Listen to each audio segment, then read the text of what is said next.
When League was nearing the end of its 3-year development, they had initially planned for 20 champions and were most likely on track to just barely make it on time, when they sat down the poor intern they hired to playtest the game and told him he had to up the amount of champions from 20 to 40 for the release.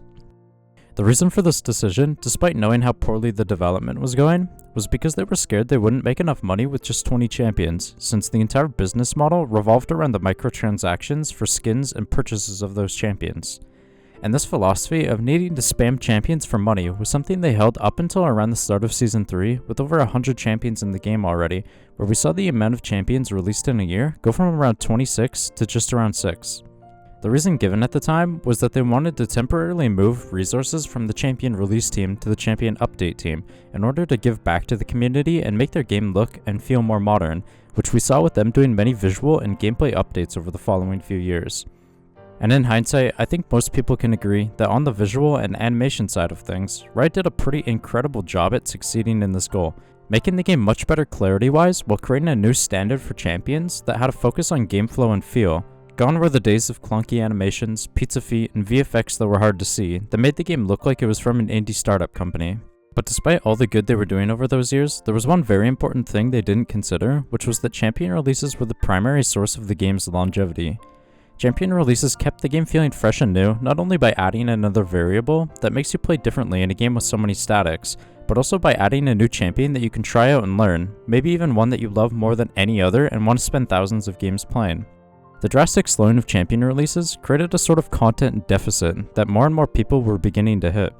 For most people, this wasn't an immediate issue, as after years of bi-weekly releases, people still had so many champions to unlock and try out, not to mention years of work to get better at the game in general with things like farming. But as months turned to years and the temporary turned permanent, the idea that League was stale was becoming a more and more widespread opinion among the community. Most people learned all they really cared to and had more or less hit the highest skill rank for the amount of effort they wanted to put in. You could drop the game for 2 full years and there were pretty good odds that Riot would have not only just not released a single champion that fit your playstyle, but also that the champions you used to love were removed and replaced by something entirely different. And whether this is causation or just correlation, it wasn't too long after this philosophy shift in Season 3 that we started seeing more major updates to the game, like Elemental Drakes, Runes Reforged, the Mythic Item System, champion designs, game pacing, and many more changes that all had a primary focus on keeping the game feeling fresh and new longer, at the expense of both the community and the state of the game. And like I said before, maybe the reason to never go back to bi-weekly champion releases was simply them thinking they didn't need to for money anymore, or maybe Riot lost core members over the years through people quitting or resources being moved to other games without ever filling the slots for League again. It's hard to say for certain, and I don't think Riot should ever admit they did something like downsizing, even if they did, but there are 2 primary reasons we know were a factor in the decision to make it permanent, which was the belief that with each new champion, the game was becoming progressively harder to get into as a new or returning player, both at Riot and in the community, and that each new champion needed to be much more unique and novel by providing something we haven't really seen before.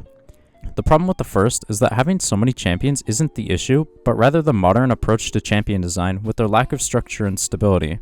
For example, imagine a player returning after a 2-year break and seeing that Riot released 10 new juggernauts. Today, the player would go into each game with no idea of what each champion does and be frustrated at having to find out the hard way that they land a single ability and can kill you from 3 turrets away, or that they randomly leap on top of you from a pretty far away distance while also becoming untargetable. But if the champions were actually structured and not just released as broken monsters that the poor balance team has to try to figure out how to seem balanced with a 50% win rate, the player could look at all 10 new juggernauts and have a general understanding before the game even begins, so that they can focus more on the intricacies of each champion and not just have to learn the hard way that makes the game unfun.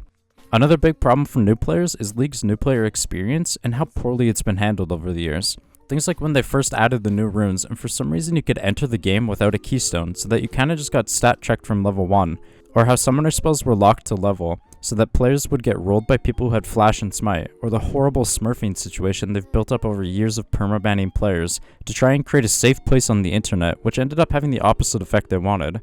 Same with just the general state of the game and how it's hard to have fun when you aren't winning due to Riot's emphasis on trying to force people to enjoy the game by making champions intentionally overpowered when winning for those high gameplay moments. Crippling existing players by slowing down champion releases so drastically to try and keep the barrier to entry for new players low is a fraction of the reason a new player might not want to pick up League, and I would even go as far to say that it even provides much more of an incentive or appeal to try the game. I've seen and known quite a few people over the years who got into League specifically because they saw one of the cinematics, because they saw a video talking about the lore, or because they saw some really good art of a character. Like a perfect example was when Arcane came out and there was a visible and significant spike because people were like, holy shit, this world is incredible, is League this good? Most OG League players will remember a time when they versed or watched a player who used a cool looking champion and showed off just how good and fun they can be, and their heart was set on buying that champion next to try it out. And it's not even just League, because I've personally experienced the same with other games like Apex Legends, Dead by Daylight, Legion TD2, and so many others, where I see someone use a cool deck, build, or strategy, and I want to try it out and learn it. Changes like the recent item and rune recommendations, or when they adjusted champion prices to put beginner-friendly champions at the bottom, are real changes that help the new player experience, not that there's too much content through champions. And the second point about Riot wanting to make every new champion something we've never seen before is literally just them handicapping themselves, while almost everyone in the community begs them not to.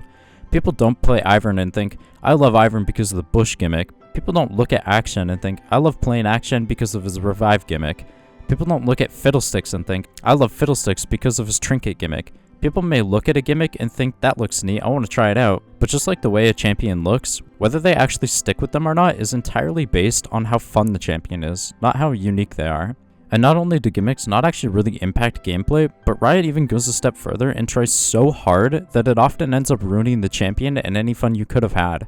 For example, Kindred is a really fun marksman with an incredibly fun and satisfying E ability, but her forced gimmick of trying to be a jungle marksman simply just doesn't work for a reason, and because of it, they had to make the kit the way it is with her horrible stacking mechanic and really weird ult.